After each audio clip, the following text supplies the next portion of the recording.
good morning, members of the public who are watching. You're very welcome to the weekly meeting of the ERA Committee.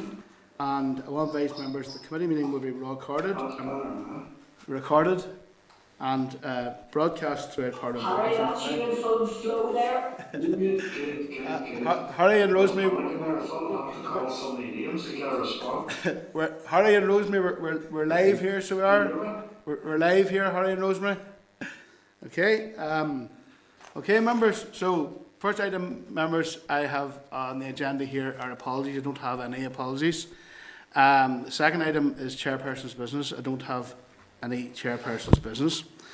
And draft minutes. The draft minutes are from the 2nd of December, page 6 of your pack. Can I get the agreement to sign off the draft minutes?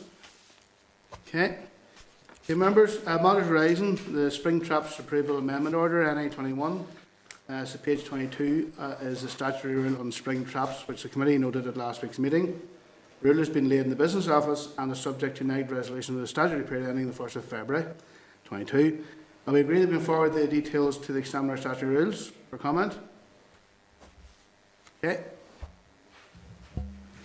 Okay. So, members, in number 5 on the agenda is the avian influenza prevention zone. We're going to have an oral briefing from the department. Members, you'll recall that we received a written update from the department on the 18th of November in respect of the measures put in place to mitigate the outbreak of avian flu. Members will be aware that last week 27,000 ducks were culled in Aughnacloy after a suspected case of bird flu was found and 6 wild birds were confirmed as having disease at the Belfast Waterworks. In light of the emergence of these cases, we have asked the department for an urgent oral briefing. And I'd like to welcome the following officials and invite them to brief the committee. Jim Blee, the Deputy Director, Animal Health and Welfare Division, and Julian Henderson, Senior Principal Veterinary Officer from DERA. And I'd like to invite you to brief the committee, and members will no doubt want to ask questions. So you're very welcome this morning. Good morning, Chair. Thank you. Can you hear me okay? Yes, Jim, absolutely. Okay. Good morning, committee members. I'd like to thank you for this opportunity to brief you today on the current avian influenza outbreak across the United Kingdom and the Republic of Ireland. I'm joined by Senior Principal Veterinary Officer Julian Henderson, who along with myself will answer any questions the committee members may have. So just a brief background, epizootic diseases such as avian influenza are animal diseases that are not usually present in Northern Ireland. They have potential to cause serious animal or public health and economic consequences, and maintaining disease freedom is of paramount importance in underpinning international trade of live animals and products of animal origin. Commonly known as bird flu, avian influenza is a highly contagious viral disease affecting the respiratory, digestive and/or nervous system of many species of birds, and in some rare cases it can affect humans. Avian influenza strains can be distinguished as being either notifiable or non-notifiable. A notifiable disease is any disease that is required by law to be reported to government authorities. In cases where a notifiable strain of avian influenza is confirmed, the department is required to depopulate and dispose of affected poultry to prevent further disease spread, and compensation for the birds culled is payable in these circumstances. Avian influenza can also be distinguished as being highly pathogenic or low pathogenic. Low pathogenic strains cause mild disease in poultry, but can mutate to highly pathogenic strains. High path AI causes severe disease in birds with high mortality levels. It has a severe impact on production and trade, and it may also pose a threat to people and other animals in certain circumstances. As mentioned, an avian influenza prevention zone was put in place across Northern Ireland on the 17th of November. The measures in the prevention zone include stringent mandatory biosecurity measures to help prevent the spread of the disease from wild birds or another source to poultry or captive birds. It includes a ban on certain bird gatherings and a requirement that poultry or captive birds are provided with food and water to which wild birds have no access, and mandatory rules on cleansing and disinfection. In addition, a mandatory housing order effective from Monday the 29th of November came into force as part of the already established prevention zone.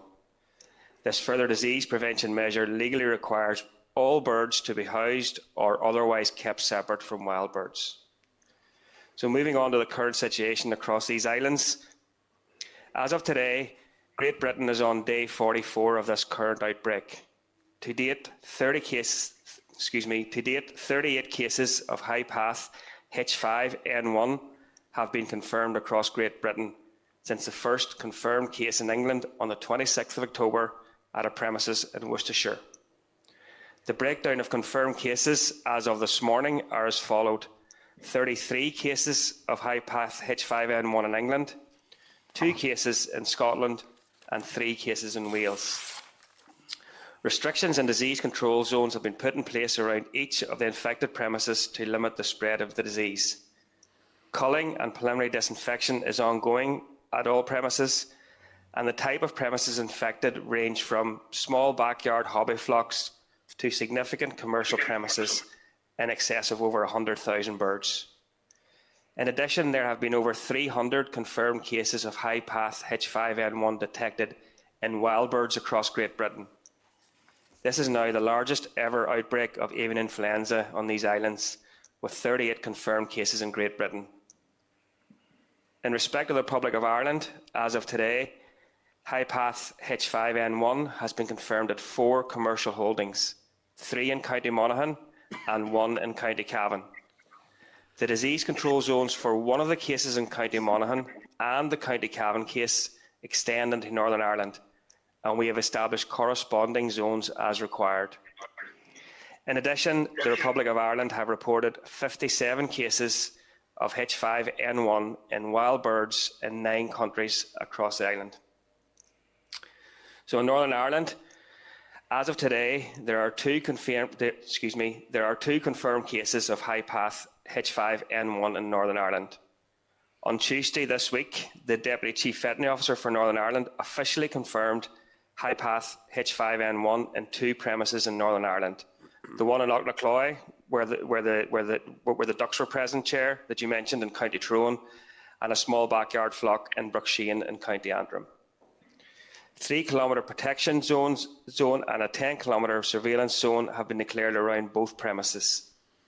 These replace the temporary control zones that were declared on the 2nd and 3rd of December, respectively, on receipt of initial results from AFBI.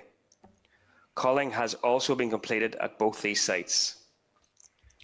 Full details of the scope and measures required within these zones and the maps are available on the DAERA website and have been communicated to industry stakeholders.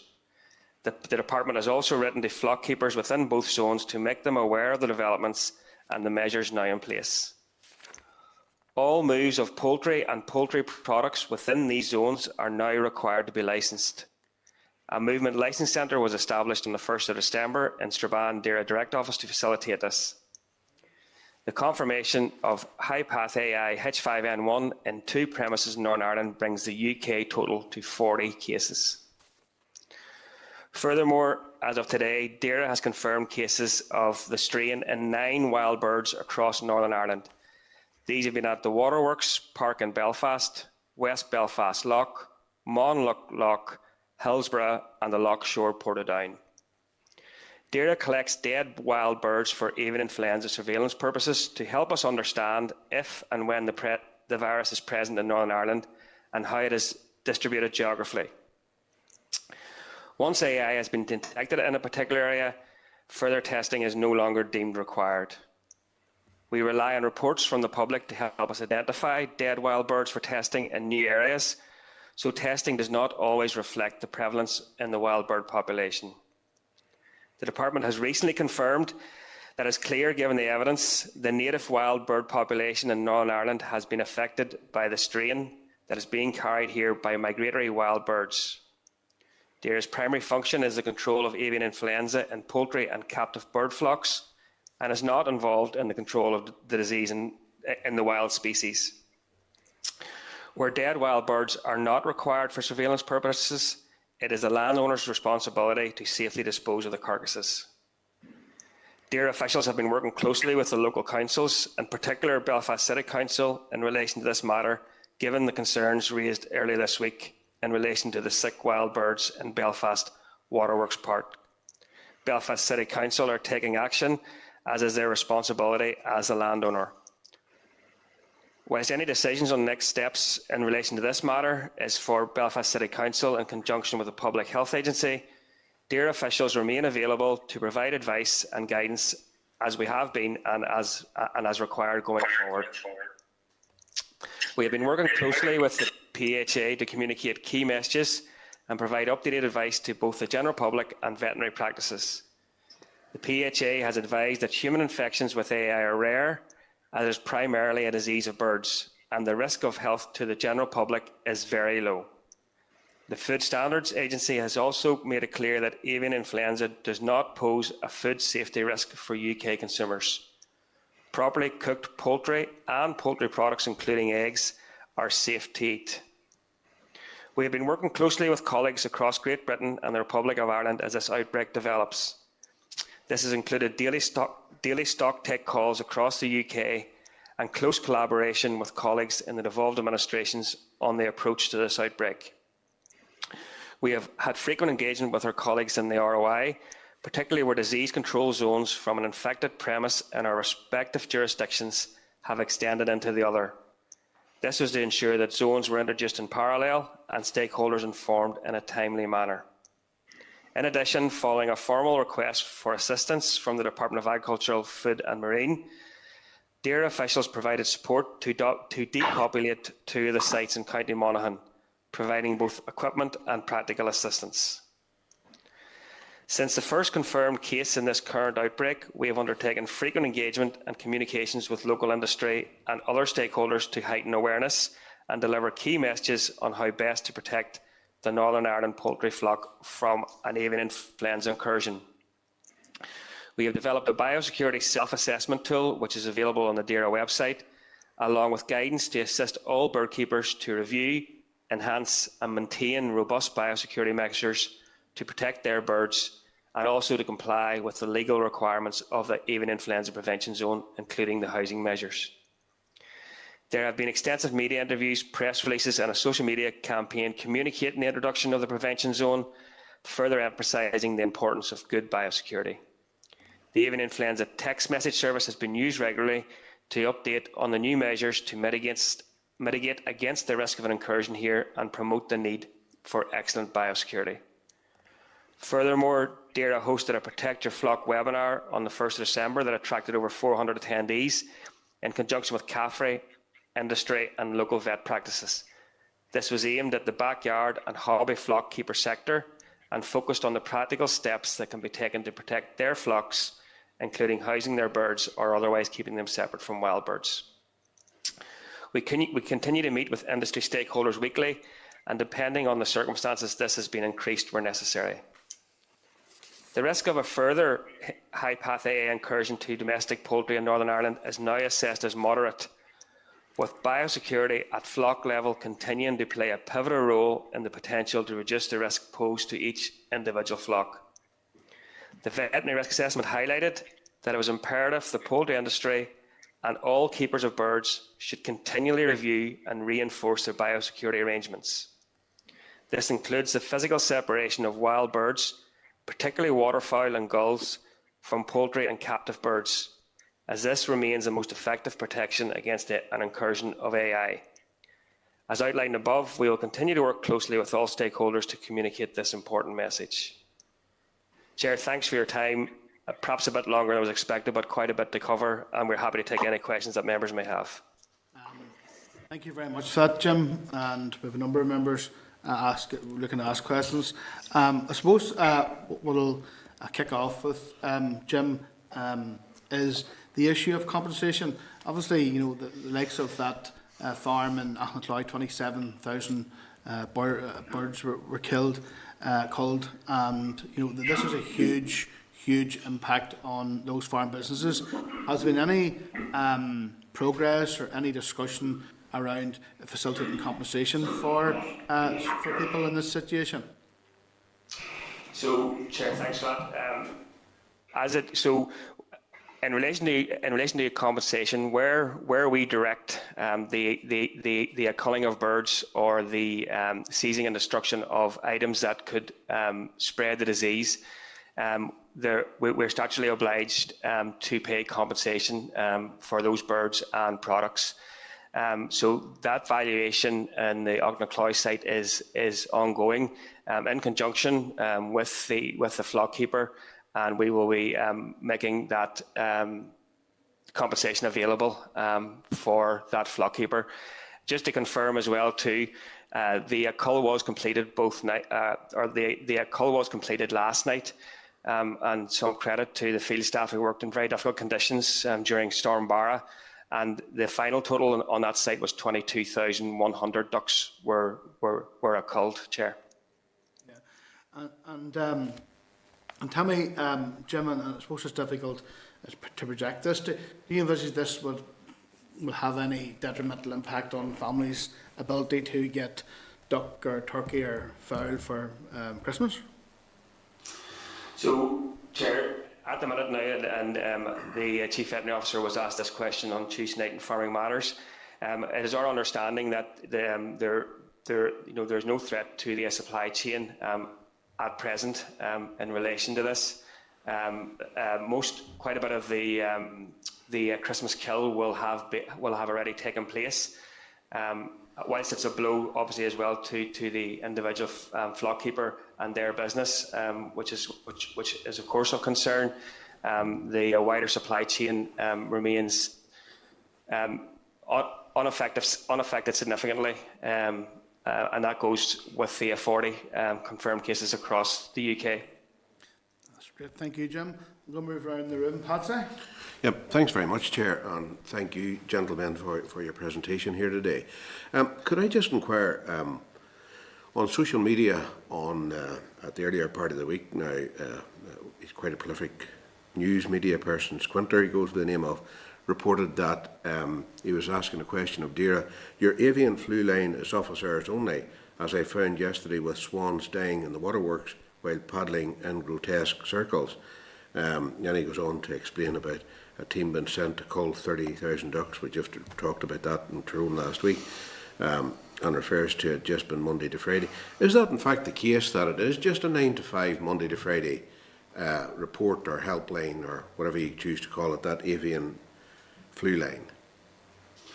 So, thanks, Patsy, for the question. So, just to clarify, so the helpline the helpline that is being referred to is our dead wild bird reporting line, and as mentioned in the opening remarks, that is for surveillance purposes, so we can understand where the disease is.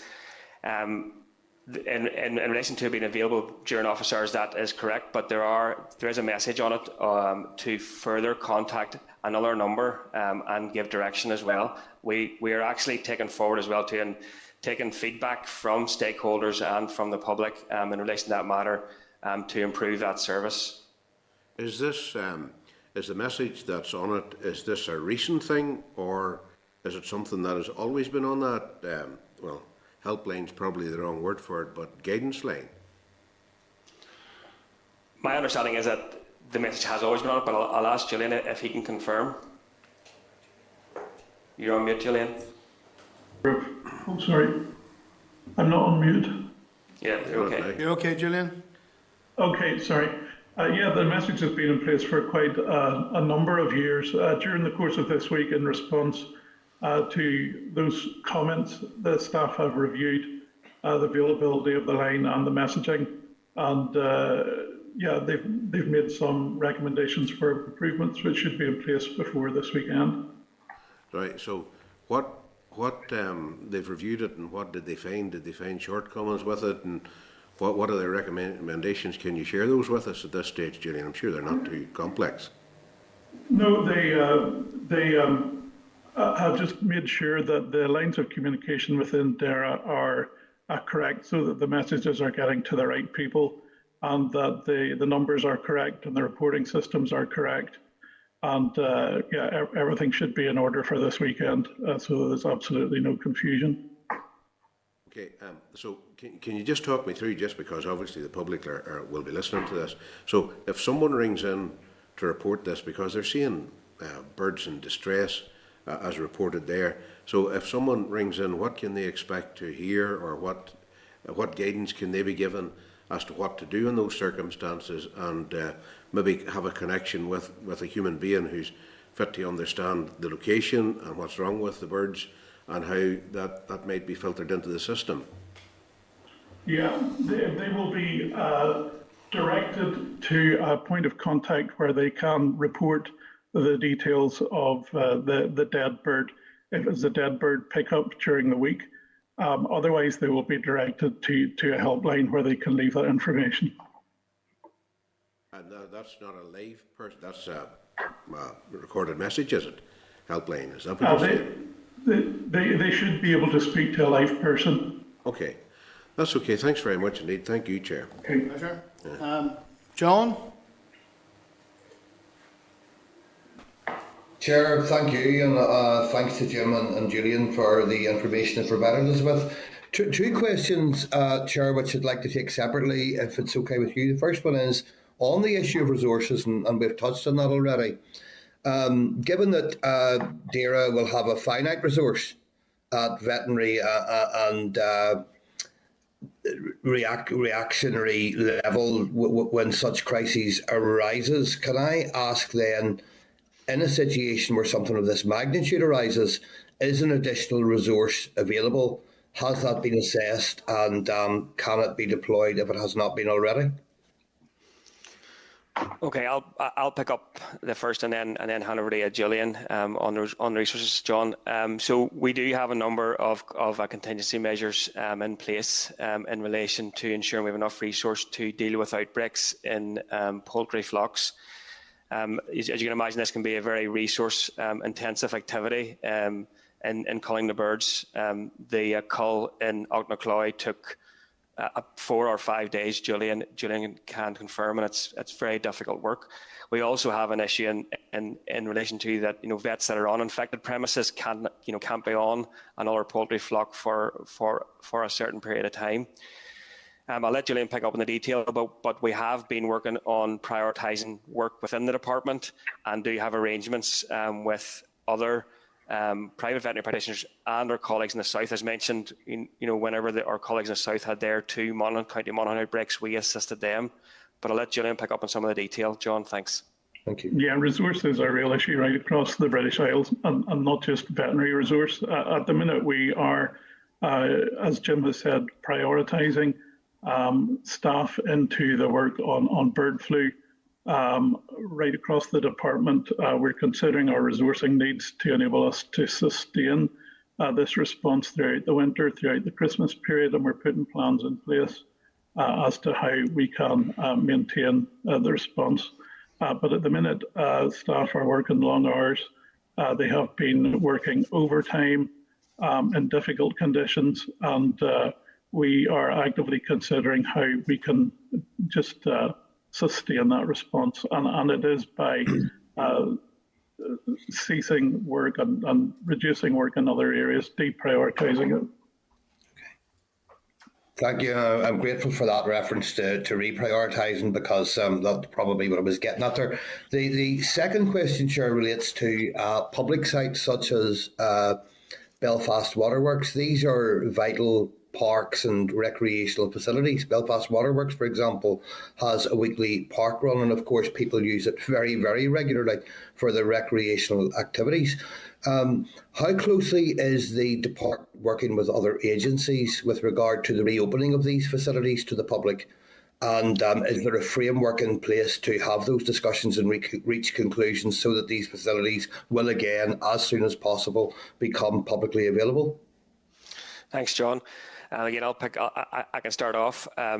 We have been, Veterinary Service and DAERA officials have been liaising with Belfast City Council officials on this.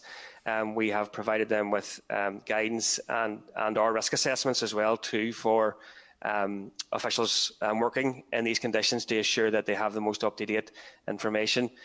We did have a local council meeting scheduled for 10 o'clock this morning, which we've rescheduled for tomorrow, I believe, to work with the local councils so that all local councils understand their responsibilities, but also their responsibilities to their staff and what steps they can take to protect their staff. And this is in conjunction with the Public Health Agency. I suppose, whilst the PHA have said that the risk to the general public is very low, we do take a very precautionary, or they take a very precautionary approach in relation to this, and clear advice to the general public is, do not touch sick or dying birds. Yeah. Please contact the landowner as well too. And actually as well too, for those people who would be in close contact with sick birds, the public, such as flock keepers of infected premises or our staff that are involved in culls, a very strict approach is taken in relation to the prescription of antivirals and active surveillance for a period of time by the local PHA team. I don't know if you need to add anything, Julian, to that. Jim, I think you've covered it very comprehensively. I think maybe just important to recognise that DARE is not responsible for the closing or reopening of the park, but that we are in very close communication with the council to advise them and to assist them in making their own decisions. Okay, thanks both. And just for further clarification, Jim, you mentioned that meeting with councils, plural. Can we be assured that that's a meeting with all councils across Northern Ireland who would have public parklands where there are obviously wild birds resident? Apologies, John. As I say, the meeting came into my diary late last night, and then it was rescheduled because of today's meeting. So I can't confirm here 100% at all councils, but I will come back to the committee and confirm. And if not, we will take it forward with all councils. We're also engaging with the other departments and their arm's length body. Well, with the other departments and through them, their arm's length bodies who may own or manage public land, so that the public sector is aware of their responsibilities and best practice and guidance. Okay, Jim, thanks for that, because and I hope that can be done as soon as possible, because obviously I don't think there would be a single council that didn't have extensive parkland where there's a body of water hosting wild birds, for example. So thanks for that. Thanks, John. Right, Claire? Thanks, Chair, and thanks very much for the information so far. Can I get back into the waterworks? So is it correct? Was the first confirmed cases from the swans at the waterworks, was that on the 25th of November? And was that the first confirmed case? It's around that date, Claire. I don't have the exact information in front of me of the first, but the two of the first confirmed wild birds in Northern Ireland was from Waterworks Park, yes. Okay, and that was somewhere around the 25th then? Yep, I can get back to you with the exact date. Okay, see, when the cases were confirmed, what was your instruction to Belfast City Council in how to handle this? And when did that happen? Okay, so whenever we confirmed out those cases, we made all stakeholders aware of confirmed high path AI, and that was in and around the time that we were introducing the housing measures as part of the prevention zone. In relation to specifically, there was no. My understanding is there was no direct communication with Belfast City Council apart from the general stakeholder updates on the website and to our stakeholder group. I don't know, Julian, if you have any further information in relation to that. No, that would be correct, Jim. So there would have been no direct communication? I can confirm. I can check and confirm. Okay, so would it have been left then to Belfast City Council to remove any dead birds themselves, or would that be DARE's responsibility? Okay, so we did collect those birds initially because there had been no detections in wild birds across Northern Ireland or at that location. So as part of our active survey, or as part of our surveillance, we collected those birds that were taken to the AFB site. They were tested, and those results came back to confirm. Following that stage, then we viewed there was no further value to us collecting and testing any further birds, and it was for Belfast City Council then to take steps to, as a landowner, to remove any dead birds. So the next time that the council made a report of dead birds, we advised them accordingly that we had already made the diagnosis from the previous submission, and that we did not need any more birds for surveillance purposes. Okay, so, but that's not the same, am I right? So, when there's commercial flocks, so when you're telling us that last night that there was a huge cull in commercial flocks of ducks, and Dara came and they managed that whole situation, but that's not the same then for non-commercial flocks. There's a different response, is that right? No, that's correct. Yes, sorry, Claire, that's correct. So, DAERA has responsibility, obviously, for the control of avian influenza in kept poultry and captive birds. It is unfortunate that that the native wild bird population has become affected by these migratory wild birds. But there are a couple of things in that. It's very hard to predict that happening and about them, and it's also virtually impossible to prevent. And DAERA, has no statutory role in the control of the virus in wild birds, whilst Okay, so unfortunate. listen, the Patsy's referred to media reports, and there's another one that was, I think, was Shauna Core has printed as well, and in there she talks about a visit to the Belfast Waterworks Park on Monday, the 6th of December, where she witnessed people petting dying birds, where 6 swans were bashing into the side of the pond, spinning in circles, that there were dead birds piled up in bins. So that was on the 6th of December. So if we had the first confirmed cases, I mean, the date that I have is the 25th of November, but I'm not sure, and you can't confirm. So between the 25th of November then and the 6th of December, there doesn't seem to have been a really good management of what's going on, and if you're saying that there was no direct communication then with Belfast City Council, and then there was a meeting, you're saying, with all councils scheduled for this morning that's been postponed to tomorrow. What is the risk to the public if they're petting animals or birds who have this flu? Okay, so I think there's a couple of points in that. So just to confirm, on receipt of the positive samples for those 2 wild birds, I can't confirm. I can't at this stage confirm that there was direct communication of those results. But following on from that, there was communication with the Belfast City Council, and we worked with the PHA to develop a wild bird poster which gave advice to the public and say that avian influenza had been detected in wild birds in Northern Ireland, giving clear instructions for the public not to be touching or lifting sick or dying wild birds.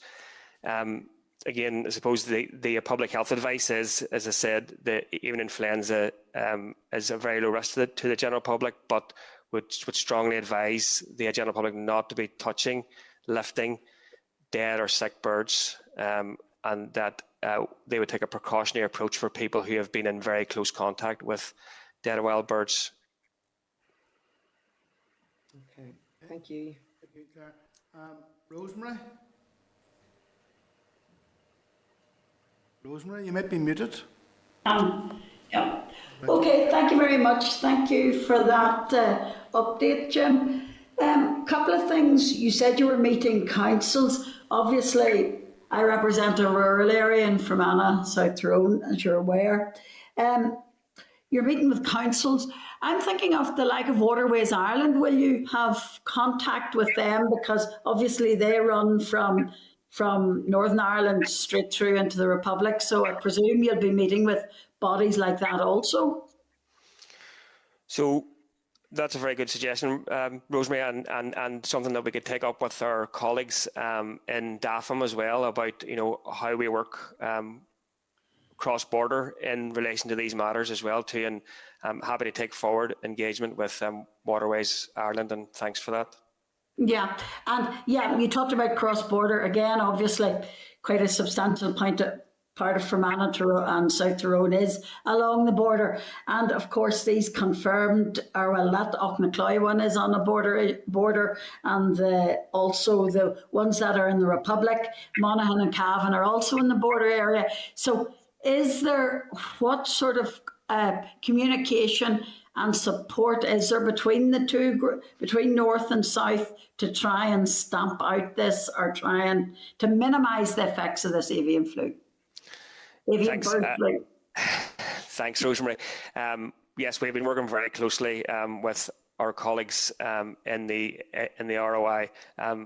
Gillian and I's counterparts, we have them on speed dial and they have us on speed dial. We talk daily in relation to developments on both sides of the border, both in suspect cases and confirmed cases. This is important as well because each jurisdiction is statutorily obliged to put in the disease control zones at 3 kilometres and 10 kilometres from the infected premise. The third County Monaghan case extended into County Armagh, the Auchnacloy case extended into County Monaghan, and the fourth case in the ROI in County Cavan brushes into County Fermanagh, and there's a small sliver of the 10k zone will enter County Fermanagh, and that's been put in place this morning after our colleagues in the ROI confirmed high path in that fourth case. But I can assure yourself and the members that it's frequent collaboration on this, and also as well too, I suppose, we recognise that the industry across the island and across these islands is very integrated, and that there's movements of products between GB, NI, ROI in all directions, and we have to work closely with all our colleagues in the administrations to manage the risk of onward spread, and that is the case. Yeah, thank you for that. Also, the birds you spoke about that had to be taken out in the Auchnacloy area. I understand they are what you call parent birds. In other words, they are breeding birds that provide the eggs for the hatching. Now, I can understand it won't affect the economy just at Christmas time because a lot of those birds are already perhaps in the supermarkets for Christmas. But what I am saying is surely that will have an effect on the economy, and especially on the economy in relation to the production of ducks in maybe 3, 4, 5 months' time, that type of thing. So I'll start off and then I'll let Gillian come in with the technical end of it. Rosemary, there's no doubt that, as the chair asked earlier, there's no doubt that, the whilst compensation is payable for the birds that are culled, there is still, an impact on any individual flock keeper and their family and their, and the business. Yeah. And that's not to be underestimated. I suppose that's why, we sometimes sound like a broken record in relation to biosecurity, but it is the key point. Biosecurity at flock level every day, every week is the most important factor in preventing an incursion into a flock here in Northern Ireland for the coming months. So that is the key message in relation to that. But I'll just hand over to Gillian in relation to the specifics around the Auchnacloy site, if that's okay. Yeah, thank you. Yeah, I think your point is a good one, Rosemary, that undoubtedly this will affect the supply of ducklings to numerous producers. But what I would say is that Darragh will do its absolute best to ensure that the breeding unit is enabled to be restocked as soon as is absolutely possible. And as Jim mentioned earlier, we are working to ensure that the business is appropriately compensated with the correct value for the ducks, both for the benefit of the business and with measures to ensure protection of the public purse to make sure that we pay exactly the right amount of money to enable that business to be restocked and to recommence its business. Yeah, thank you. And just one last question, Chair, if you will allow me. It is to ask you, what is once a farm has been detected with the avian flu, how long does it have to be left without until it can restock again? Gillian, can you pick up that one? I don't know the number of days. Sorry, Jim. Do you know? So what I can say is that there is some time frames around the zones, Rosemary. Whenever we put in the 3K zone and the 10K zone, after preliminary C&D, 24 hours after we do our preliminary C&D after the cull. The zones remain in place for 21 days and 30 days, respectively. I don't have in front of me, and I apologise, the exact number of days before a farmer can reflock or can restock after secondary C&D, final C&D, which is also required. But I can get that for the committee, and apologies. That's good. Thank you. Okay, Harry. Okay, thank you very much, Chair. Much appreciated, and thank you, Julian and Jim. I think this is a terrible thing, to be honest, and I really feel for the flock keeper at this time, what they're actually going through, and I do hope that their recovery is swift. And I would like to say that if there's any help that us on the committee can give them at a future stage, don't hesitate to get in touch. So just a wee question maybe, over 20,000 birds you said had to be put down. I think at the start it was 27, then it was over 22. But maybe you could tell me how many of the flock actually died of the avian flu before the cull had to take place, Julian or Jim? Thank you. Okay, so different species have the virus affects them differently. This particular strain of virus seems to cause huge mortalities in turkeys, but in ducks, what we've noticed instead of mortalities, there has been a huge drop in egg production, and that is how the disease was detected, not because hundreds of birds were dying, but in this case because the egg production was dramatically affected. So mortality wasn't a major feature here. I can't put my hand to my heart and say there was a dozen birds, there was 100 birds, but that wasn't the main feature in this particular case. It was a stop in egg production. Okay, so it was a stop in egg production. So then how did you test be sure that that was the avian flu? How do you test the birds then if there's none dead? Yeah, so what we do is we get one of our vets to go to investigate the situation. They take samples from the birds, blood samples, feces samples, and birds themselves, and those go to our lab in AFPI for post-mortem and testing, and they run the tests overnight and then tell us what's going on. Okay. Just like to add, sorry, yes, Harry, can I just, yes, please, sorry, yes. so I would just like to add, I think that's why it's important that, all flock keepers, and we've been very clear with this with the stakeholders, and it's published on our website, and we communicated in social media that they're aware of the signs and symptoms of it, particularly during this heightened risk. We really stress vigilance and early reporting. That's most important. That if it's that if you notice anything wrong with your flock, and as Gillian said, in this case it was production was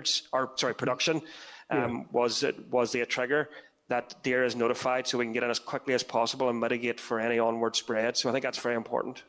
Very important, yes. And no risk to the food chain at all, you did say, which is great news. So from a food safety issue, the FSA advised that the risk is very low, and thoroughly cooked poultry and poultry products, including eggs, are safe to eat. From a food supply issue, there have been no concerns raised as yet. But as I say, we're at 40 sites across the UK with 4 sites in the ROI. This is the biggest avian influenza outbreak we've experienced on these islands. I suppose we just need to keep a close eye on it and work with our colleagues across the administrations. Yeah. And maybe you could talk me through the process, either Julian or Jim or both. I mean, I'm looking here and you've your 3 kilometres and then your 10 kilometres, your zones, and I'm sort of thinking, right, how many men or women, could we say, are on duty in those zones? Is it 24 hours? Maybe you could talk me through just the process of what happens in those 10 kilometres by your staff. Thank you. Okay, I'll pick up a little bit first and then hand over to Julian, who'll have most of the detail. So the purpose of those zones, Harry, is obviously to mitigate for onward disease spread from an officially confirmed infected premises. The reason that it's 3 kilometres and 10 kilometres is that there's a much higher risk from 0 metres to 3,000 metres from the infected premise, which tails off quite significantly at 3, but a risk remains until 10 kilometres.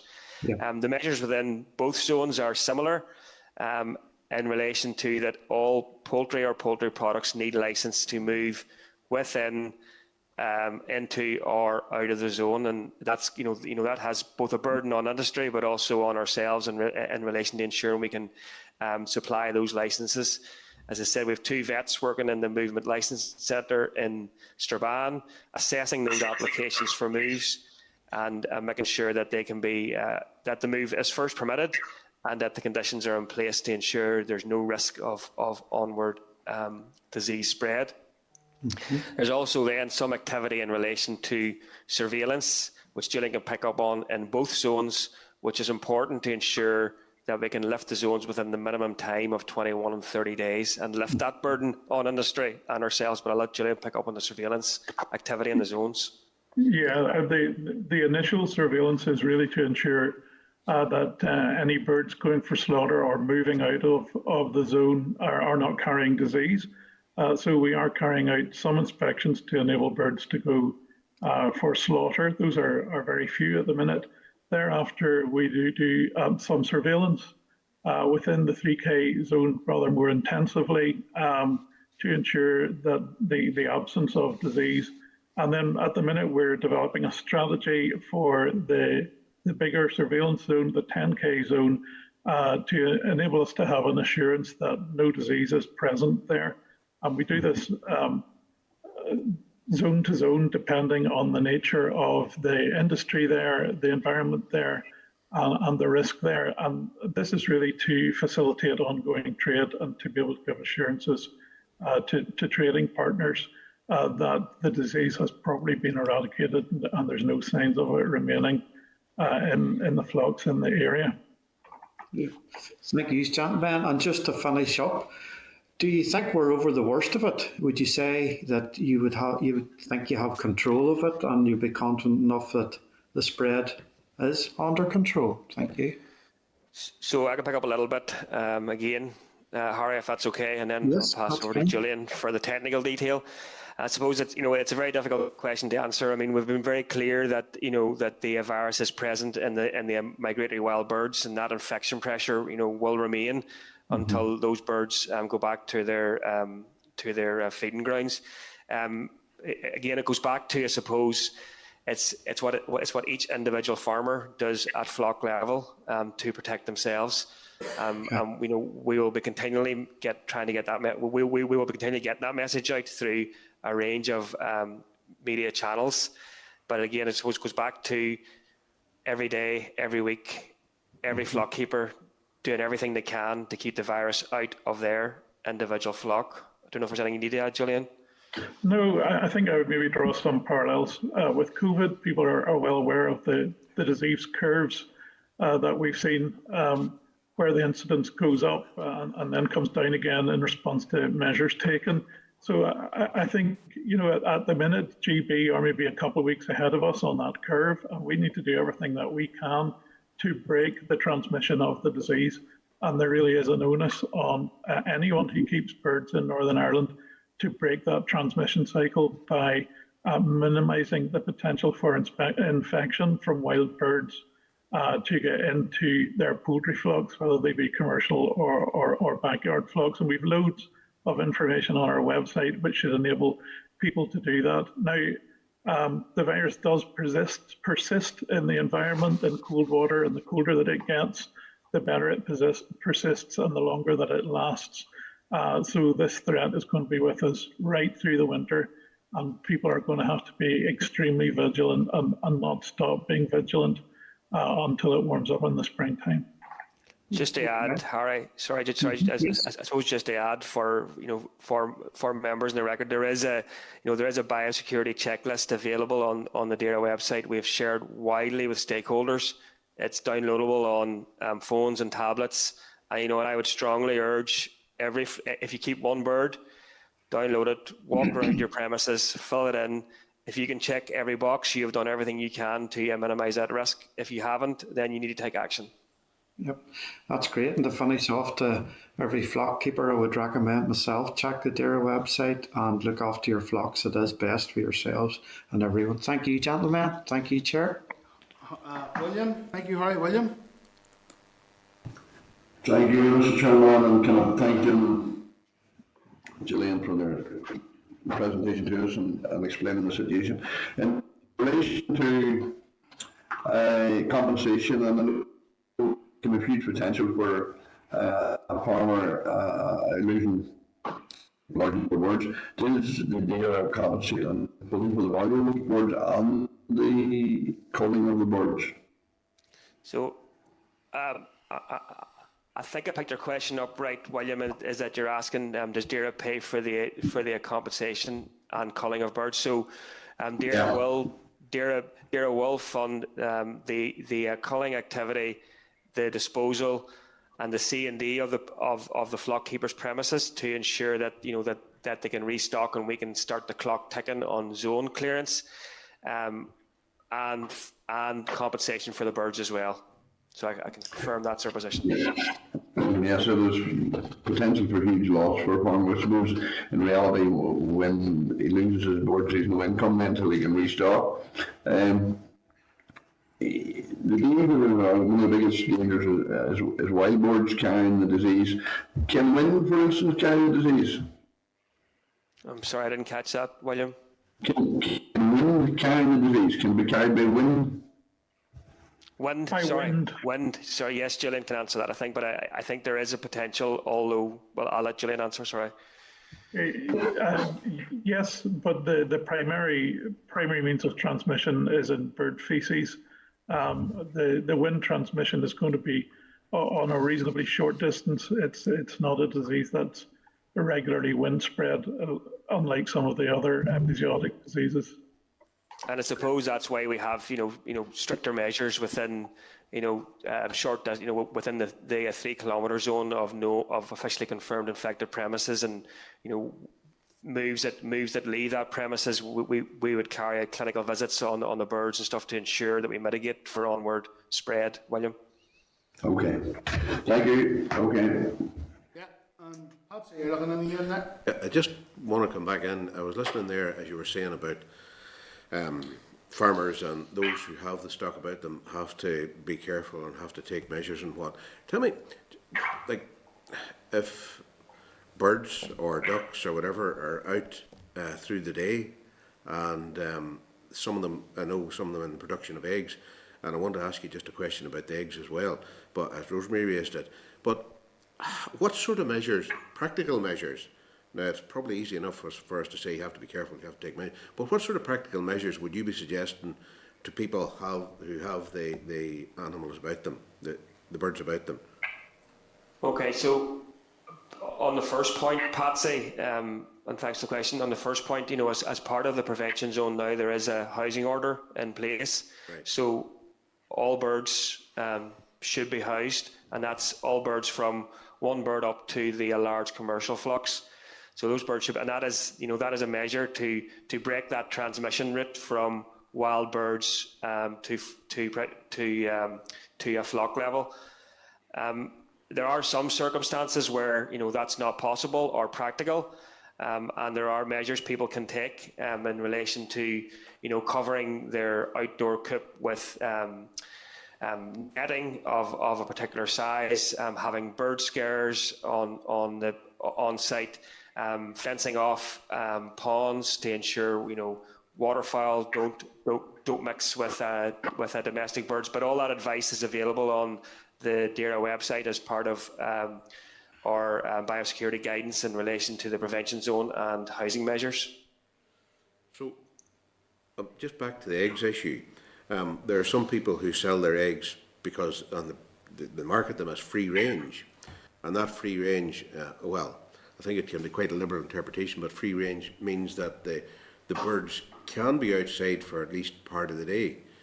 So, what's your answer to those people in terms of their branding and their marketing of the eggs? And the second thing leading on from that, the subsidiary issue is leading on from that, and again, I'm going to be gated by you guys as the experts. Is there any potential for infection into an egg? Okay, I'll pick up the first question and then Gillian will pick up the second one. So the first question, Patsy, in relation to marketing of free-range products. So as previously outlined, as a part of the prevention zone across the UK and the Republic of Ireland, all birds must be housed now. So therefore, at that stage, they're not free-range. However, there is a derogation under legislation that they can continue to be marketed for free range for a period of 16 weeks if that decision is taken for disease control measures. And that's the step that we have taken across the UK and the Republic of Ireland, is for disease control to break that particular transmission route.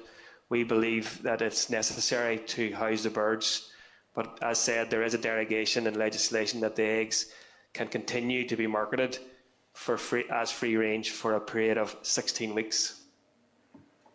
Julian, do you want to pick up a second question on verticals? The problem with the eggs is the fecal contamination on the outside of the egg more than the egg itself. The egg generally doesn't contain much virus, but it's the feces on the outside. So if you've got cracked or contaminated eggs, fecally contaminated, those are the ones that pose the most risk of spreading infection. Okay, so it's for 16 weeks then that people can brand their eggs as free range. That's the derogation. Yes. Okay, right. Thanks very much, Chair. Thank you for that. And a quick one from Claire to finish us off. Claire? Thanks, Chair. Thanks, guys, again. Listen, I'm going back to when the first confirmed cases happened, then that was in obviously then Belfast City Council premises, and you're saying that there was no direct communication with Belfast City Council then, and that there's this meeting that was set up for today has been postponed to tomorrow, and you're not sure if all councils will be at that either. Can I get from you now, this has gone on for 2 weeks nearly now, can you give us clarity on what multi-agency meeting structure is in place from the department now to manage this situation? So we, as I said earlier, Claire, we are taking forward that meeting with local councils, and we will ensure that all local councils are involved. We have been engaging with the other departments across the NICS, and through them then their arm's length bodies, to ensure that all of people who own or manage public land are aware of the steps to be taken should there be sick or dying wild birds, and the protection for their staff, and also advice that can be given to the public to ensure that there's no risk to the public. And how is that being communicated? What's that structured like? The advice to the public? No, to all the multi-agencies. So we have shared with the councils our advice in relation to handling the birds and our risk assessments. We've also shared the wild bird poster that was developed with the Public Health Agency for the local councils to display in their properties about not touching sick or dying birds, and we will continue engaged with them as necessary. Yeah, listen, I understand the information, but it's how is it being communicated? You know, if tomorrow is the first planned meeting with local councils and you're still not sure whether all councils will be at that, are these email communications? Are there any sort of direct meetings? Is everybody at the table? How is it being done rather than what's being communicated is what I'm looking for, if that makes sense? So to date, it's been through email communications, but there has been direct communication with Belfast City Council in specific reference to the waterworks with veterinary service officials. There has been direct. Now that hasn't been face-to-face communication, but it has been by virtual meetings. Okay. And do they plan to continue? Yeah, as necessary, yes. Okay. Thank you. Thank you. And the final word to Tom. I see you just come in there. Tom? Thank you, Chair, and thank you, Jim and Gillian, for your presentation today. You talked there to Patsy about the practical measures that are in place with regards to housing order, covering outdoor areas, sealing off ponds and so forth, and to keep the wild birds as much separated as possible. Are these not measures that should be in place this time every year, in a sense, in order to put up that barrier and protect the birds, or would that not be practical for the bird farmers of this, to have these measures in place at this time every year? So, Thomas, that's a very good point. And I suppose, our position in giving biosecurity advice is the same all year round. Flock keepers need to take steps to protect us, not just from avian influenza, but other viruses or diseases that could affect their flocks, and that biosecurity remains, the most important factor that can help protect their flock. We sort of recognise that the introduction of an avian influenza prevention zone puts in place those measures that people should be carrying out as a legal requirement. So it's a step up from us to put into law those good practices which people need to be carrying out. I suppose we look at it as a increased step whenever the risk increases, to try and get people to pay attention and use it in that manner. In relation to the housing order, again, that's a decision that's not taken lightly and is based on risk and depending on the epidemic picture across Europe and these islands, given the impact that it might have on the free-range sector and the 16-week derogation having the potential to expire, which we discussed with Patsy there. So I think the bottom line is that all flock keepers should be doing this all year round. But I suppose we need to keep some sort of ammunition in our arsenal to raise awareness and heighten awareness when the time comes at this time of year. Maybe, Jim, I could just add that there's maybe a balance to be struck here between disease prevention and animal welfare. That it is much better for the poultry to have access to a range and a varied environment. But at this particular time, when the disease risk is such that the whole country is at risk from bird flu, that just has to be balanced and tempered, and that's why the housing order is necessary. Okay, thank you. Thank you, Thomas. Okay, members, thank you very much for that briefing and detailed answers, and thank you. That was very helpful and very important. So it was. It's a very serious issue. So, Jim and Julian, thank you very much for your briefing and for your responses. Okay, and we'll see you again, okay? Okay, thank you. Okay, members, item 6 is written briefing from DAERA, Progress Against the Business Plan 2021-22. Page 30 of the packs is a written briefing on the DAERA's Business Plan 21-22. 14 of the 18 high-level targets are on track for completion, with the remaining 4 graded December, meaning they are unlikely to be delivered within the anticipated target date. Table at page 41 of your packs details the progress made to date. Some of the key points are as follows. The actions in respects of EU transition are likely to be missed as the ongoing negotiations between the UK and EU continue, and work continues on clearing the 15 common frameworks. Some of the actions in terms of market access have been delayed due to resource constraints. The Department has initiated a trial of a new IT system for tracking goods subject to SPS checks. The Department will be challenged to meet its 31st of March deadline for producing a food strategy framework. The Committee is due to receive a briefing from the Department at its meeting next week on this matters, and members may wish to probe this further with officials then. And the timescales around the publication of the Green Growth Strategy have been missed, and is therefore unlikely the Green Growth Action Plan will be published in time for March 2022. Members, if you have any queries you want to raise, or you can pick them up at the briefing whenever we get the briefing next week, or you can perhaps feed them into the clerk ahead of the briefing next week, so that the officials will be able to include them in their briefing next week. So, remember, okay, we can feed that into Nick and we can get the update on next week, the briefing. Okay. Members, going We'll move on to item number 7 here, is an oral briefing on the bovine TB strategy consultation outcomes. And members, there's a number of documents relating to the consultation on proposals to eradicate bovine TB, and they're page 47 of the packs. As per the clerk's email and note in the pack, I'd like to remind members that this briefing has been embargoed until after today's meeting. I want to welcome Neil Gartland, Director of Animal Health and Welfare, Michael Hatch, Deputy Chief Veterinary Officer, Raymond Kirk, TB Strategy, VEU and Wildlife Unit, and Seamus Murray, TBBR Policy Branch. You're very welcome to the committee. I'll invite you to make a short opening statement, and then we'll move to questions from the minister or from the members. All right. Thank you. He's very welcome this morning. Thank you, Chair. Can you hear me okay? Yeah, we got you. Yeah.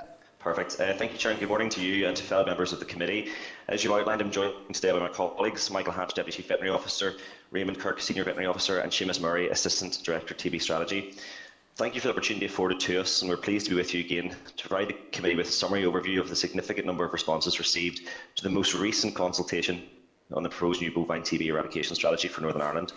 On the 8th of July, the Department briefed the committee on its intention to carry out a public consultation on the proposed way forward to deliver a new strategy for Northern Ireland. You received a copy of the consultation document and a summary of the key proposals. The consultation was launched by Minister Poots on the 16th of July and closed on the 10th of September, by which date we received 3,367 responses.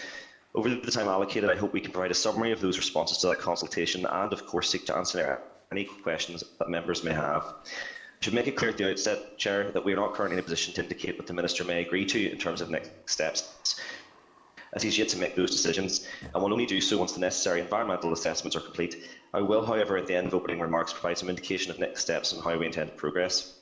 As you're aware, TB is endemic in Northern Ireland, and cattle are considered to be the main reservoir of TB in farmed animals. Farmed deer, members of the camelid family such as alpacas, sheep and pigs, can all become infected, but it is principally a disease of cattle. TB is also found in a wide range of animal species, most notably the badger. It is a zoonotic disease, that is to say, a disease which can be transmitted between animals and man, although human cases of bovine TB are thankfully now rare. The Northern Ireland programme facilitates access to external markets via export-dependent livestock and livestock product sectors. The business case completed as part of the development process for this proposed strategy estimated that the trade is worth around £1.7 billion per year.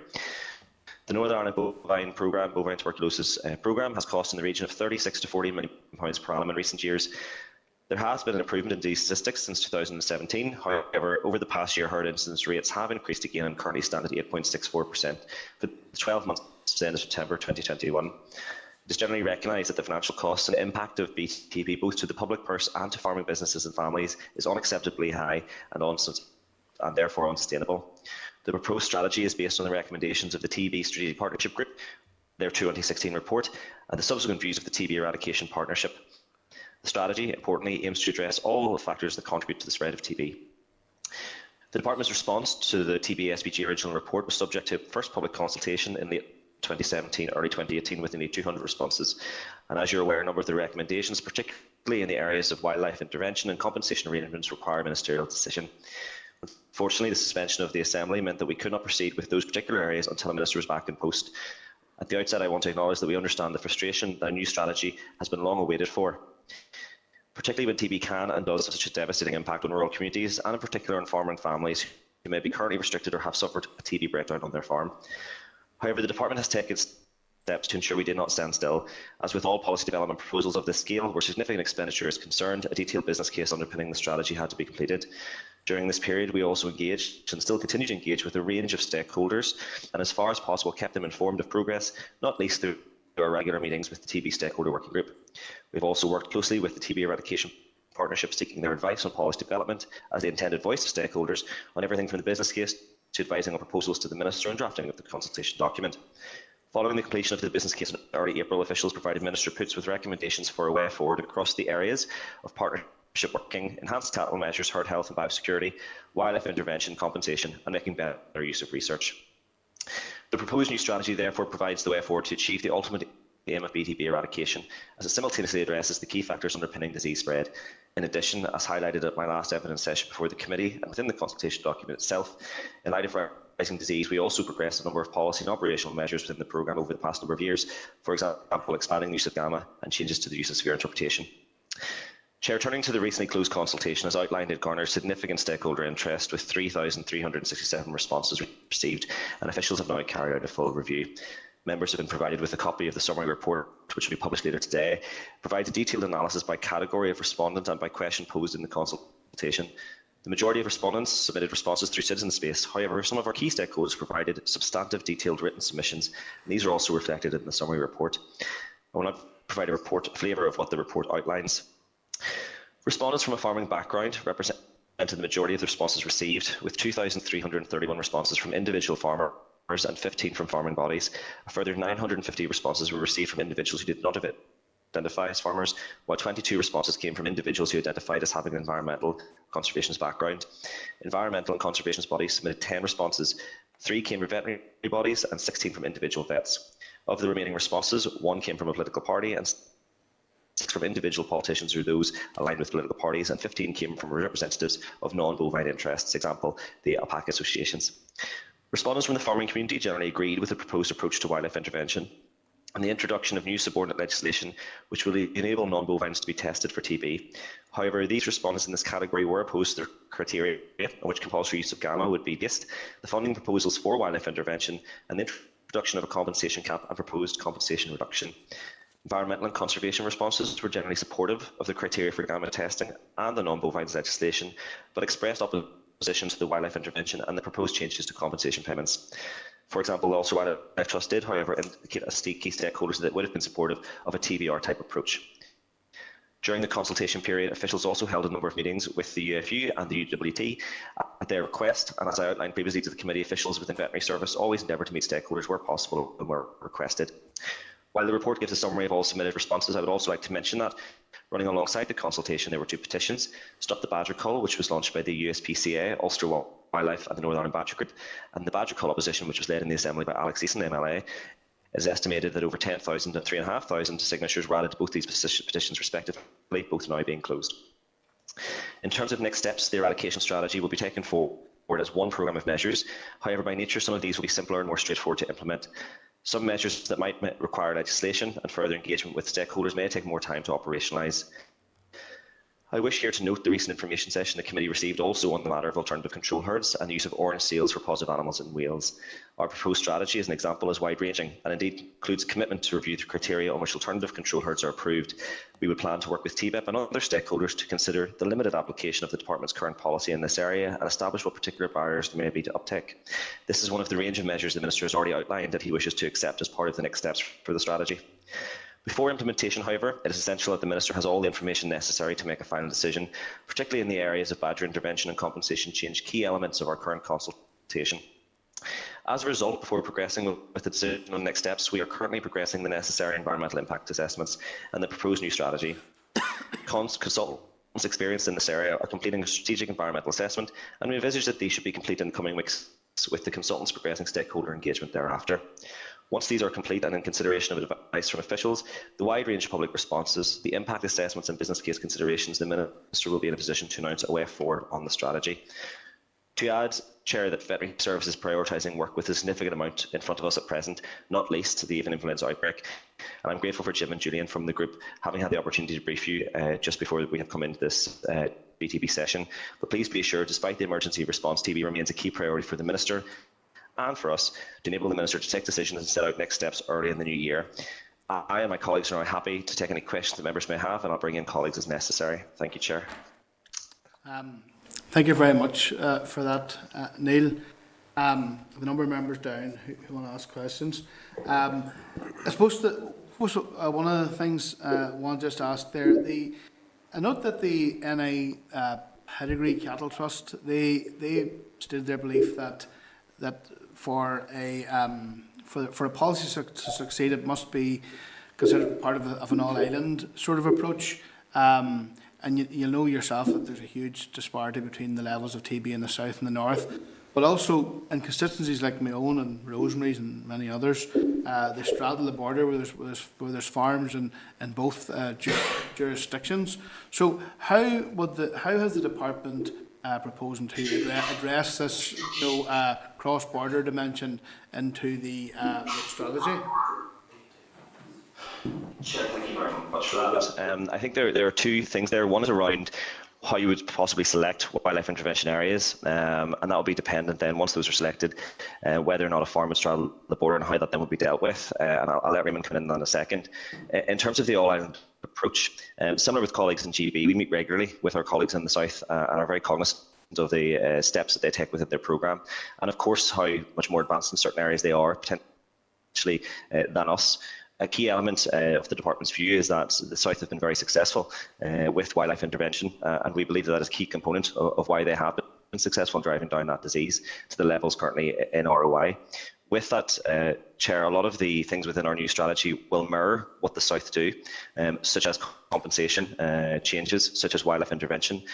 We look at their programme and the success they've had, and TBSVG have also done that, as have TBEP, in our development of this current policy proposal, and have looked at where they have had effective operational and policy deliverables, and we've included that, and we have looked at that, and we've advised the Minister on that, and that will hopefully form a key part of our strategy moving forward.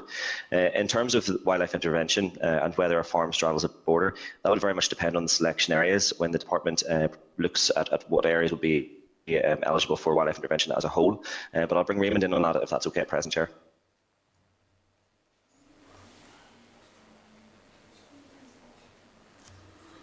This morning, I have a bit of a technical problem.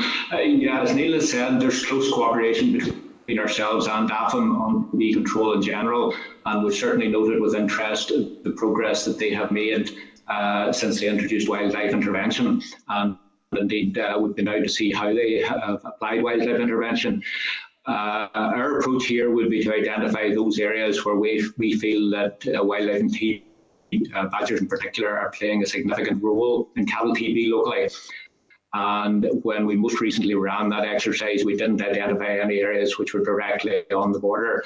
But if we did so, then we would definitely want to cooperate directly with DAFM to look at how we would address that.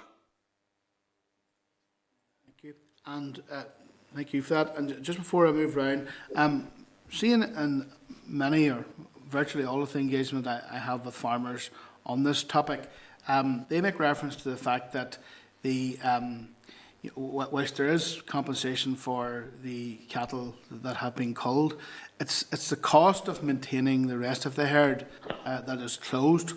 Does the department have any views on the merits of, say, for example, alternative control herds? And I note that, for example, in Wales, there's the Orange March.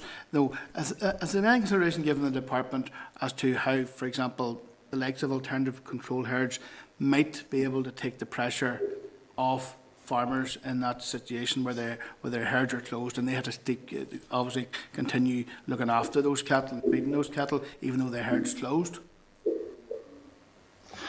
Chair, thank you for that. I think that, yes, the alternative control herd policy that we currently have hasn't had an uptake at present. We've had inquiries over a number of years, and we have worked with a number of stakeholders to explore how that could become operationalised.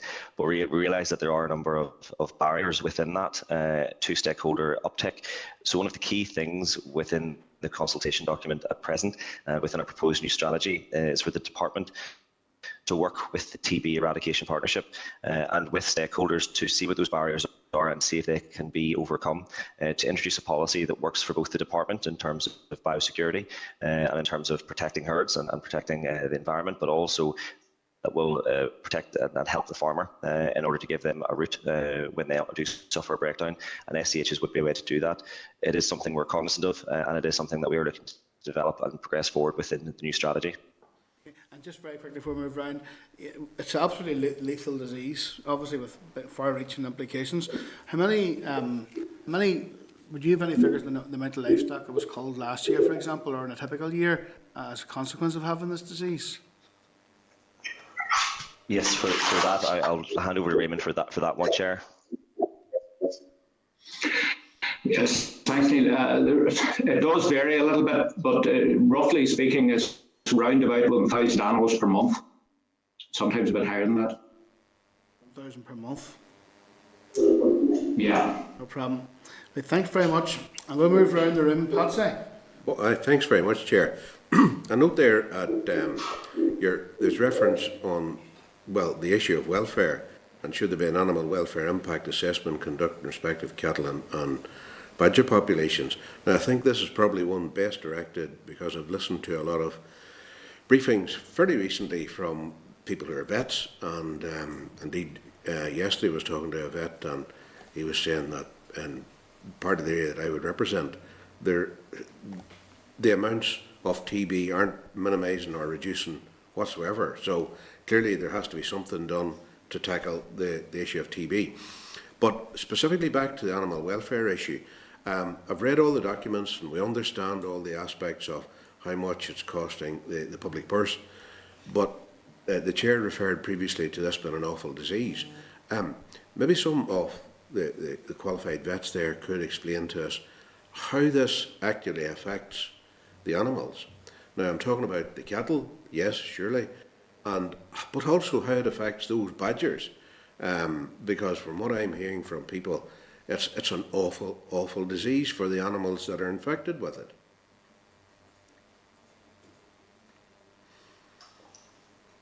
Thank you, Patsy. I'll let Michael or that. Thank you.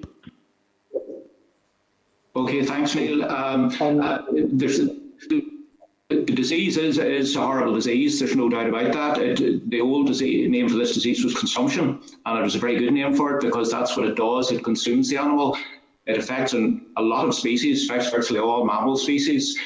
The health implications for cattle can be significant. In Northern Ireland, thankfully, that's very, very rare because we do have an annual testing programme for all cattle, and obviously cattle in risk herds or restricted herds are tested more often than that.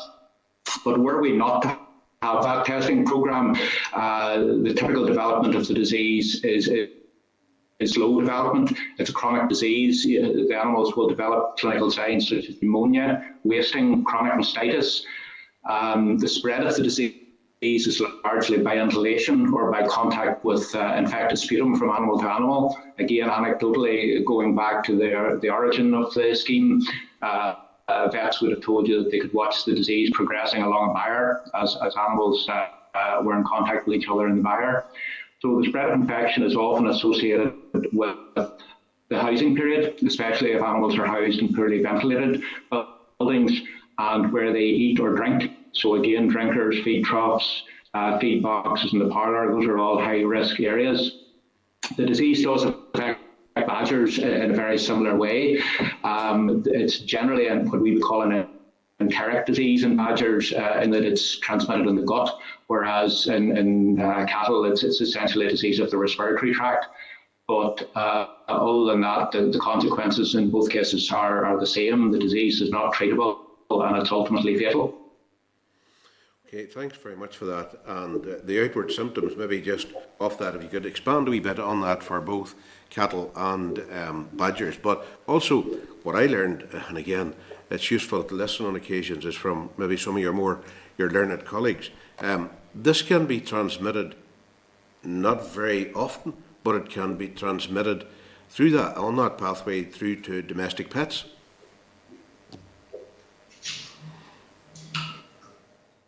Yeah, that's correct. As I said, it affects virtually all animal species, or all mammal species. We certainly have had cases in Northern Ireland in cats. We do believe, and the science would appear to support it, that although there is spillover, Neil said earlier that the main reservoir of bovine TB in Northern Ireland, the main weight of infection is in cattle. You can get spillover into other species, badgers most notably, also deer, farm deer and wild deer, also camelid species such as alpacas or llamas, farm cats, even farm dogs. The issue is whether that then goes on to create spillback. In other words, that the infection then from that other species goes on to spread back into other cattle. And we believe at the moment that is only significant as far as wildlife is concerned in the case of the badger and possibly the deer, although the deer evidence is very limited at present. Okay, thanks very much for that. Okay, thanks, Chair. Okay, William? William? Thank you, Mr. Chairman, and can I thank you for your presentation. I suppose I should declare an interest in a partner in a forum that is actually down with TB at the moment at my own farm. In relation to TB, I believe strongly that we need to do something different. We've been doing the same thing for many, many years, and we're still no further forward. Probably incidences are higher than they have been. So we look at our neighbours in the Irish Republic, they have had a cull of badger and indeed deer, and they have managed to reduce the incidence, I think, probably by half of what we have.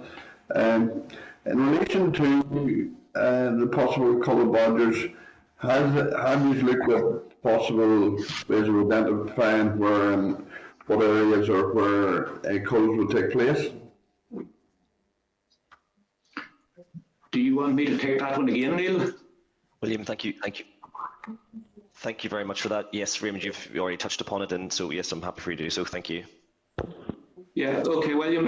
Well, the key feature of the proposed methodology for Northern Ireland would be that we would specifically identify those areas where, as I said earlier, we felt that badgers were playing a significant role in the maintenance of TB within the local cattle population. So what we are interested in are those areas where you have had a prolonged high cattle incidence and a significant badger population. And with those two factors combined, you're likely to have spillover, as I said earlier, from the infected cattle into the local badger population and then spill back into the cattle population again, which makes the problem very, very difficult to control by cattle measures alone. We have looked at those areas in the past, and we are able to identify a number of areas where those factors apply, and that's referred to in the consultation document. So our intention would be, if a wildlife intervention were to be introduced in Northern Ireland, that we would run that exercise again and to stress the point to identify those areas, not where badgers were infected with TB, but where infected badgers were playing a role in the cattle TB problem. In relation to vaccination of badgers, and there was a trials that took place, am I right in saying that it is important that you reduce the disease level before vaccination does work really well? Is that the case? That's correct. Essentially, what we are interested in is the infection load in the badger population. You can reduce the infection load in a local badger population in a number of ways. One would be to vaccinate the animals. Another is to reduce the population itself. And once you have reduced the population, then to move to either a combined cull and vaccination strategy or a vaccination alone strategy. There has been a lot of work done, most particularly in the Irish Republic, to look at the impact of vaccination on a badger population. And while they did have some limited success in that trial, they were looking specifically at the vaccination of anaesthetised animals by means of delivering an oral vaccine. So it wasn't really analogous to what we would be thinking of here. There have also been trials in the south where they've looked at those areas where they've had a cull for a number of years and have managed to reduce the badger population. And in those areas, they concluded that if you reduce the population first, and it's a subtle point, the conclusion they come to was that moving to vaccination was not inferior. So rather than saying that moving to vaccination was a better approach, they said it wasn't a worse approach. So yes, sorry, that's a little bit of a long-winded answer, but essentially you need to bring the infection load down, and to do that you need to bring the badger population down. But our objective would always be to move to vaccination whenever we could. Okay, thank you very much. Thank you. Okay, William. John? John? John, are you on mute there? Yeah, that's me now. Thank you. I've asked this before, but I'm going to do it again for further clarification and the fact that because of the fact that it's really worth further discussion and exploration. We have established that there's considerable opposition to the department's plans as outlined in the consultation from the wildlife, nature conservation and animal welfare sectors in particular, as well as clearly demonstrated public opinion against the rollout as envisaged. We've also established clearly that a previous trial of TBR substantially reduced occurrence of bovine TB in badgers. Can I ask then, therefore, A, if investment in a TBR programme on a wider basis was considered in terms of an offset of compensation costs currently being used in relation to this? Because it follows naturally that if there's a reduction in bovine TB instances in badgers, there'll also be a reduction in compensation payments. And B, if such consideration would be reflected in any plans or summary of the consultation put forward by the Minister. Thank you, John, for your question. In terms of the overall perspective on what we have proposed in the consultation document, as you're aware, and we've discussed this before, I've outlined to you that the department has looked at a number of key elements of what has been successful elsewhere, noting the need, obviously, in the first case scenario when we're developing the policy around what has proved to be effective, looking at efficiency, economy, equity of any proposed policy of this scale.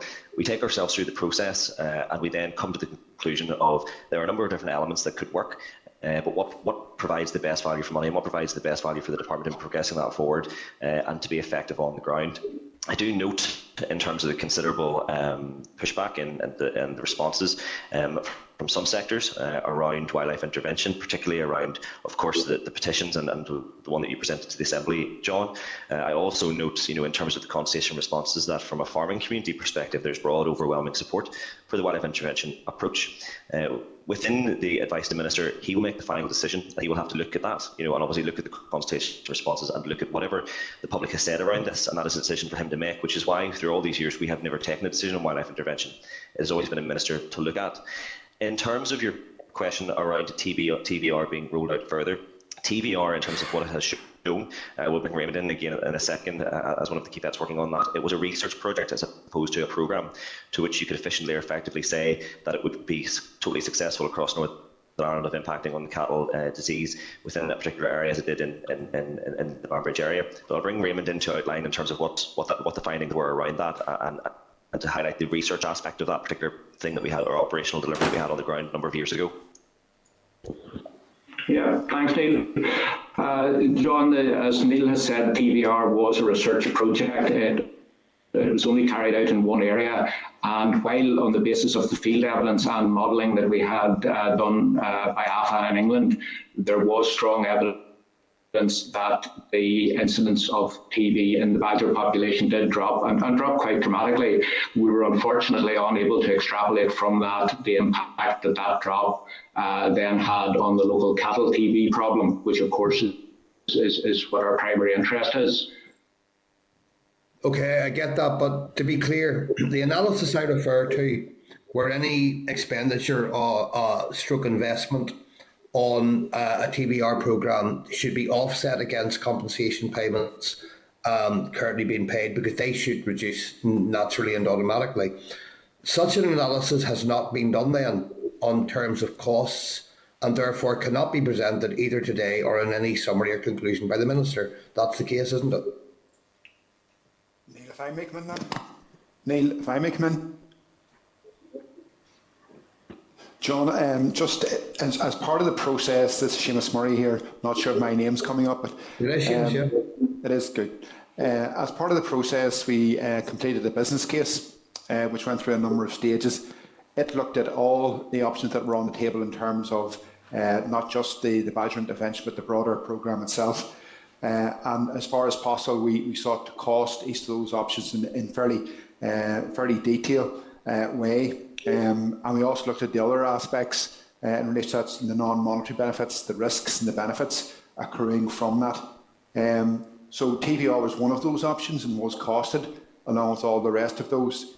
And then the business case went through a process going through our dear economists and our financial division and our case review committee before being finalised. And what emerged from that business case was that the proposed approach for badger intervention was the preferred option there. It was the one that came top in all those criteria, including the financial analysis, for fairly obvious reasons in that it was a farmer-delivered one. So that's part of the equation that Minister will take on board as part of his decision-making process. So I suppose the answer to your question is yes, TVR was cost considered, and balanced against the reductions in compensation and the savings that I might accrue from that. Okay, thank you. Thanks, Seamus. Thank you, John. Okay, Claire? Thanks, Chair. And thanks for the info and the answers so far. I have figures here, just want to double check. Is it correct in saying that it's sort of around about, looking at transmission rates, the badger to cattle transmission sits at around somewhere between 5.7%, while cattle to cattle transmission rates account for about 94%. Is that sort of close in transmission rate numbers? Thank you, It Claire. largely Bring one of my depends. veterinary colleagues. Sorry, Neil. It largely depends which piece of research you look at, because it depends very heavily on the relative badger and cattle populations, as well as the actual level of infection in the two populations. Certainly, the research work it does consistently show that the most significant means of spread is cattle to cattle. Unfortunately, one of the things that's difficult to measure is where you have a primary incursion. Extent does that then in turn lead on to further cattle to cattle spread? So in other words, the initial wildlife effect is then multiplied, but it is very difficult. There have been a number of research projects and they produce very different results. Grand, thanks. And can I just double check, do badgers still hold protected status? Yes, badgers are a protected species in Northern Ireland under the Wildlife Order. Okay, and can I ask you then just to clarify why they have protected status and what that means? Well, So in terms of protected state, sorry, Raymond, go ahead, Raymond. Sorry. What it means in terms of protection is that it's an offence to interfere with either the animal itself or its set or other location.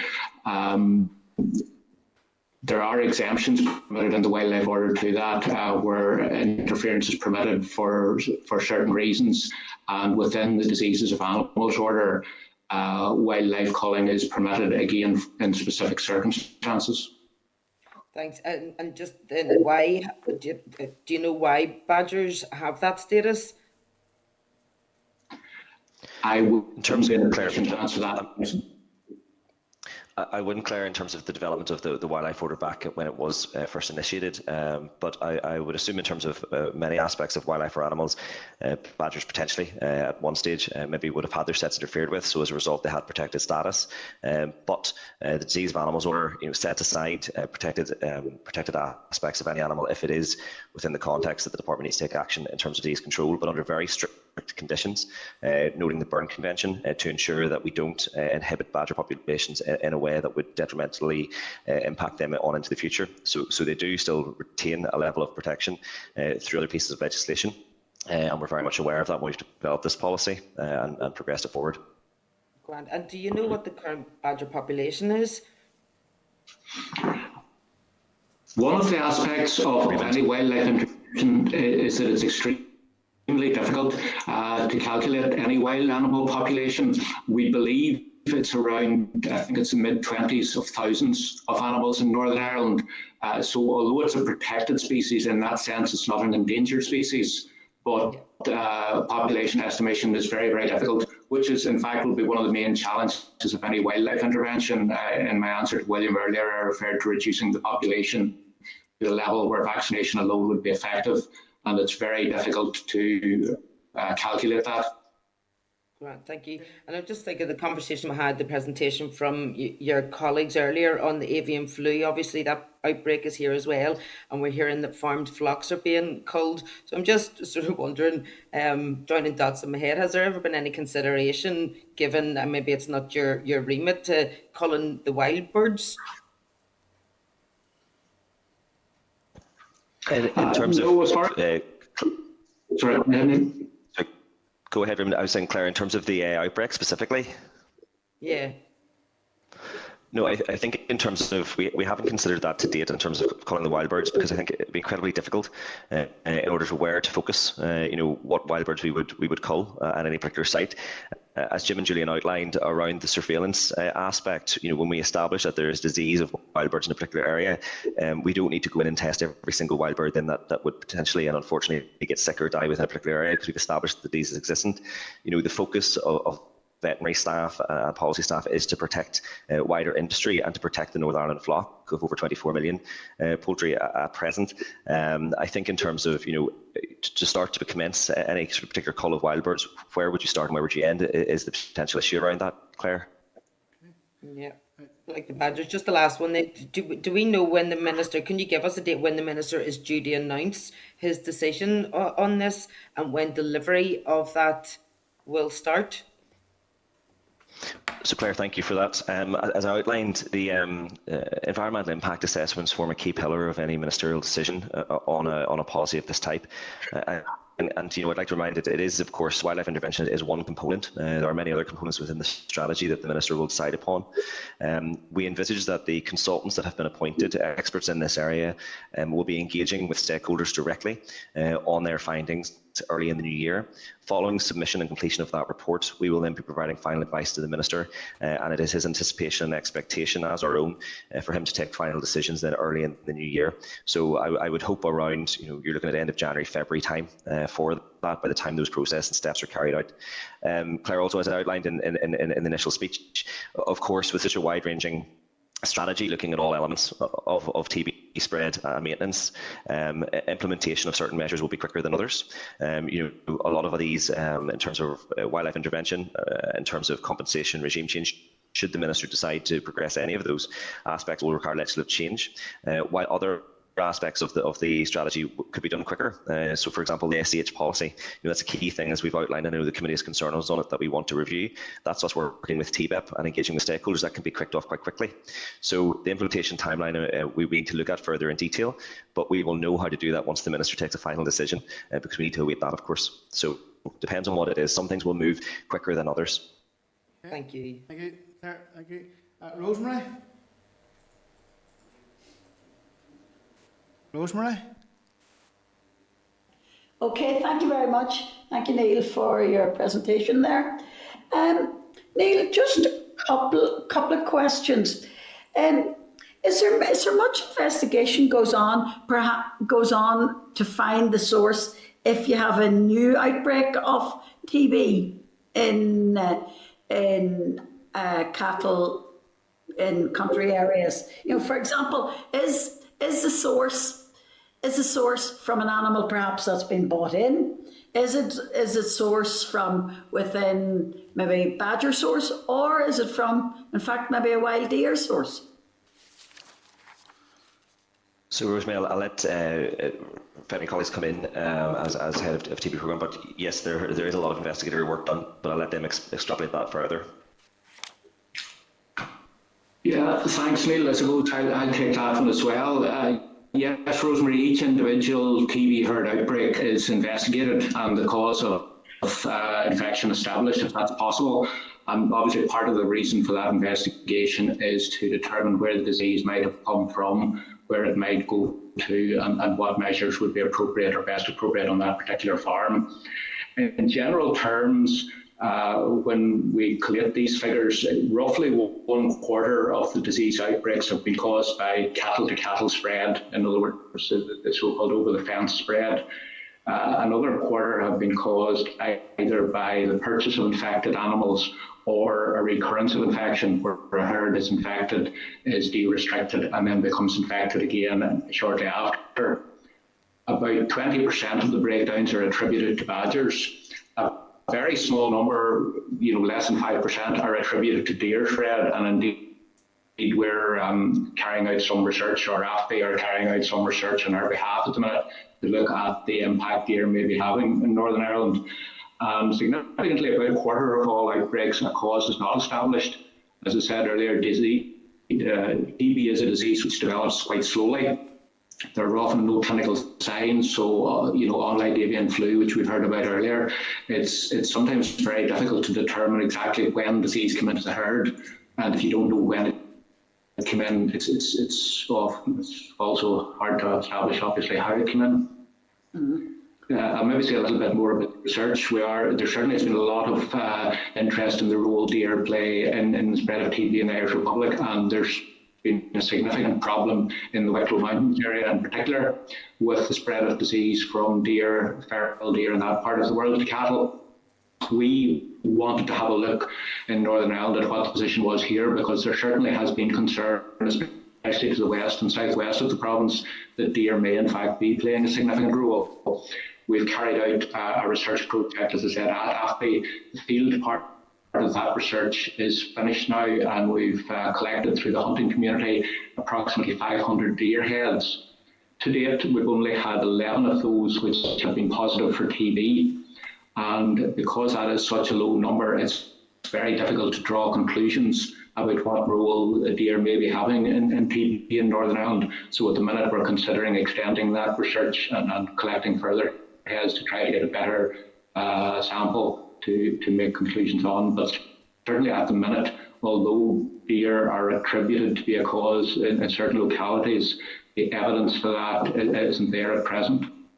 Yeah, okay. That was actually one of my next questions was actually, what assessment have you done? Are you doing with TB in wild deer? Because obviously where I live, we've got quite a lot of wild deer, and wild deer being nomadic animals, they can be 10, 15 mile away within a few hours. So I'm interested and will be interested in that research when it comes to the fore.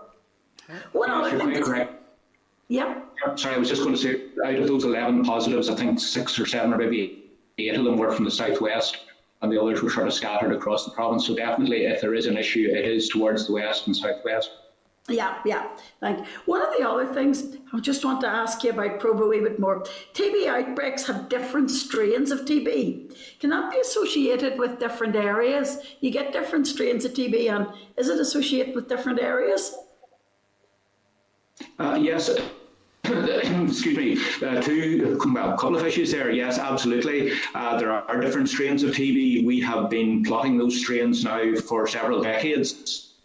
And with a very good data bank of strain information, which the researchers can then go back into and try to work out, for instance, whether a particular outbreak was caused by a strain which is endemic to that area or caused by a strain which hasn't been found in that area before. So that's very interesting work. And interestingly, plotting that over several decades, some strains appear to be remarkably well anchored in certain locations. You would expect through time that all the strains would intermingle, but that's not entirely the case. The next logical step on from strain typing of TB is whole sequencing, and we're all an expert in whole genome sequencing now. And that looks at a level of granularity between the mycobacteria that are causing the breakdowns. The lab have done a lot of work on that, and we're commissioning more work on that at present. And if they can develop their techniques further and make the techniques affordable, we should be in a situation where we're able to learn a lot more about the direction of travel, which of course is a key issue when we come back to wildlife again. Is the question everyone wants to know is, did the badgers affect the cattle, or did the cattle affect the badgers? Yeah. That again will be interesting in a couple of years' time. Okay. Thank you. Thank you, Rosemary. And last but not least, thank you, Rosemary. Last but not least, we've got Harry. And thank you very much, Chair, and thank you, gentlemen and ladies behind the scenes are all in attendance today. In relation to TB, the costs are horrific, like unbelievable. I'm going to ask you to give me the figure again, but never mind the costs. The mental health to our farmers can sometimes be worse. I'm just wondering if you could first of all tell me the costs again, and then if you could tell me, do we check up on our farmers after, a large case of TB to see how their welfare is? Thank you. Harry, thank you very much for the question. So in terms of the economic cost, it's around 36 to 40 million pounds a year, fluctuates ever so slightly, but this year we're heading towards the 40 million pound mark. So it is a significant expenditure, over half of that on compensation, as you'd be aware.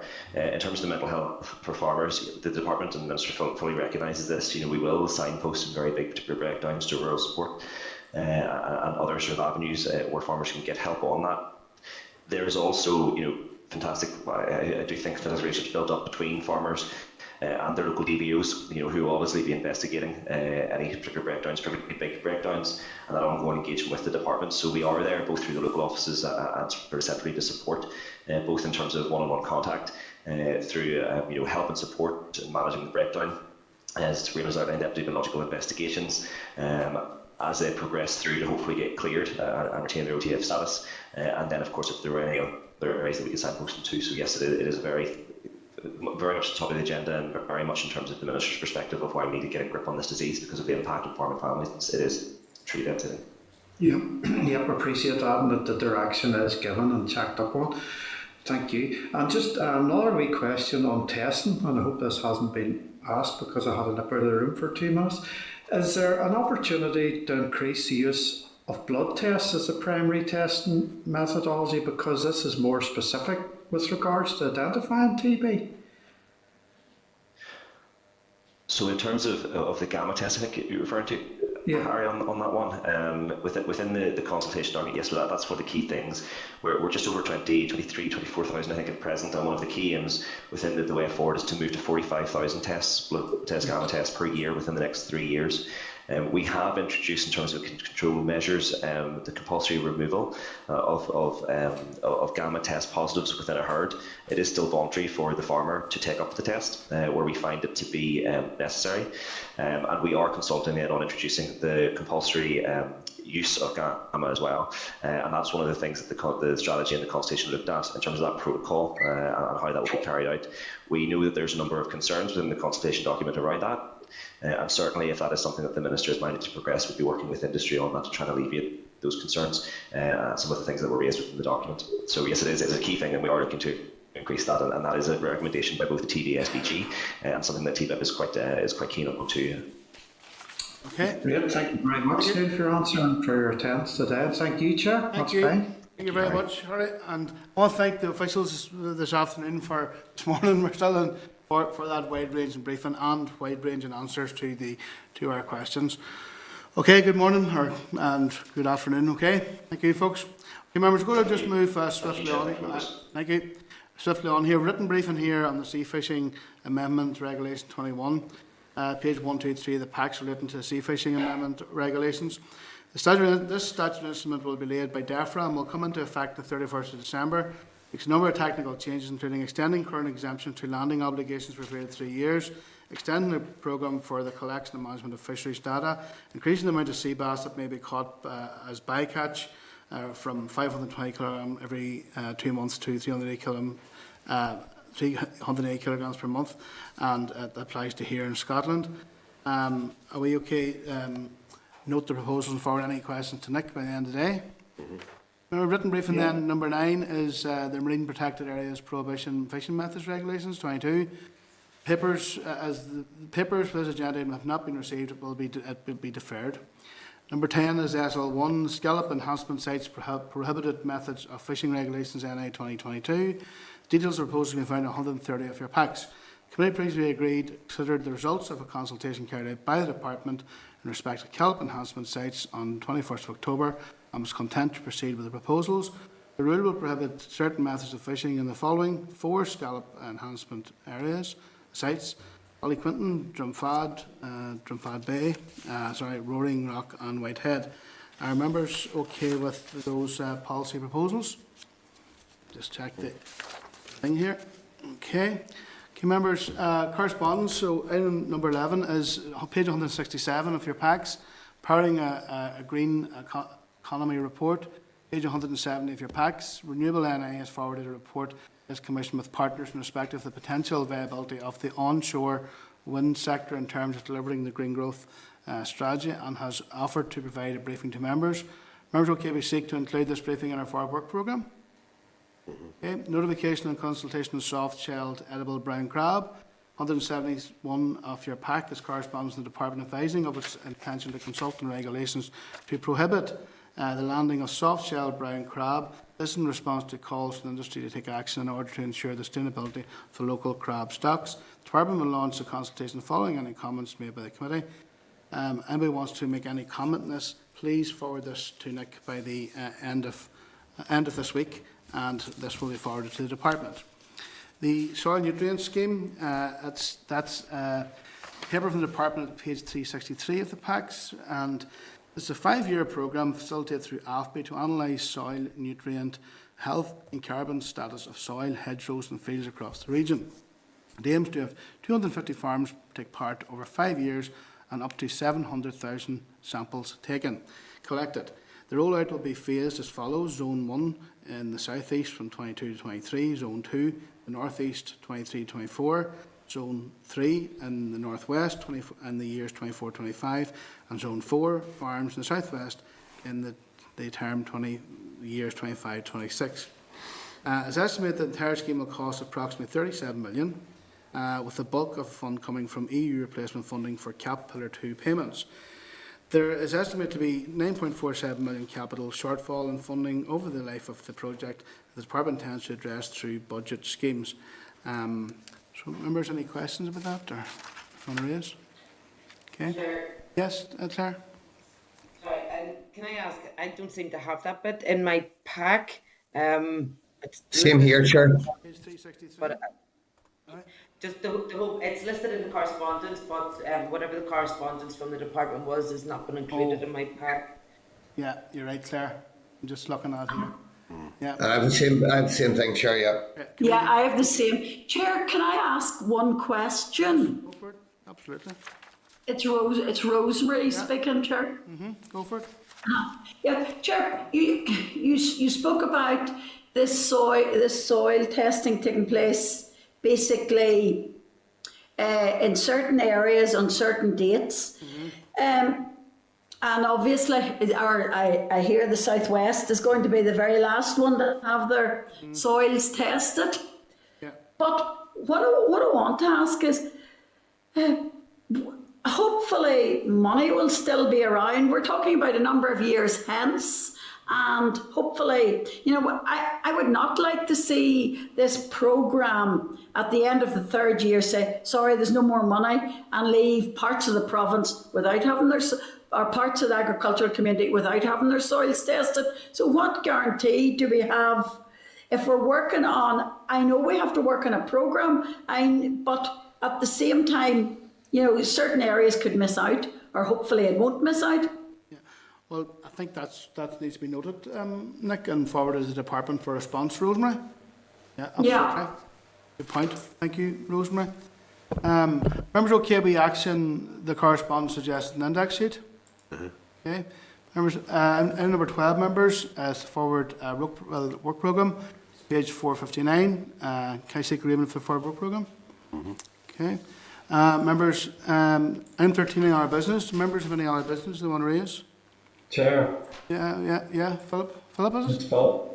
Yeah, sorry, Chair. I come on the meeting a wee bit late, and I wanted to raise an item under the minutes. Just last week, we had received a letter in relation to the health impacts or the increase in mental health in rural communities from the health minister. I was going to ask at that point, could that that letter or piece of correspondence be shared with the rural community network? I think it's important that it is. I think that's a good suggestion, and maybe any other rural networks as well, like the Nirvan and as well. Philip, would that be fair enough? And Rural Action perhaps as well. Yep. Okay. Philip or Chair. Nick? Chair, excuse me. Just for the purpose of clarity, that's the most recent letter from Minister Swan in respect of the Department of Health's considerations around the commissioning of mental health services in rural communities. Yes. That's it, yep. Yep, that's the one. Certainly, Yeah. thank you. And remember, just before I mention about the date and next meeting, I want to just note that we will also launched the survey into the role of women in agriculture, and we just encourage anyone listening in and even members to promote that there, because I think it's a very topical and very important investigation that we're doing. So members, the date and time of next meeting take place on 13th next week, the 16th of December. Oh, who's this? Rosemary? Claire, sorry. Claire, sorry. Sorry, just before we go, can I raise an issue under AOB? Yeah, Claire. Sorry, I'm looking at the response from the Infrastructure Minister when we contacted her. in the pack there as well. Can I ask if the committee can now write to the Dairy Minister and call for the operational protocol on the planning for anaerobic digesters to be urgently reviewed and made legally compliant? I'd initially requested this back on the 4th of November, but we're waiting for this response from the Minister first, so I'm asking if we can now contact the Dairy Minister on this directly. Yeah, great. Okay. Could I come in a wee minute if that's okay? Yeah, Harry, go for it. Thank you, Chair. Just on what Philip was saying there on the rural wellbeing and the note to the Minister, just saying we were talking about TB and the wellbeing of our farmers, if maybe it could be added in that if there was an outbreak of TB, that it could be more drilled into, more a check-up made, if that would be okay. Thank you. Okay, thank you. Okay, members, item 14, next meeting is 16th of December at 10 a.m. at a hybrid meeting streamed on the Assembly website. And members, stay on board because we're moving into closed session to continue our informal deliberations on climate change number 2 bill. Okay, members, next go just put into closed session here. This is the Northern Ireland Assembly Committee Room 30. This is the Northern Ireland Assembly Committee Room 30.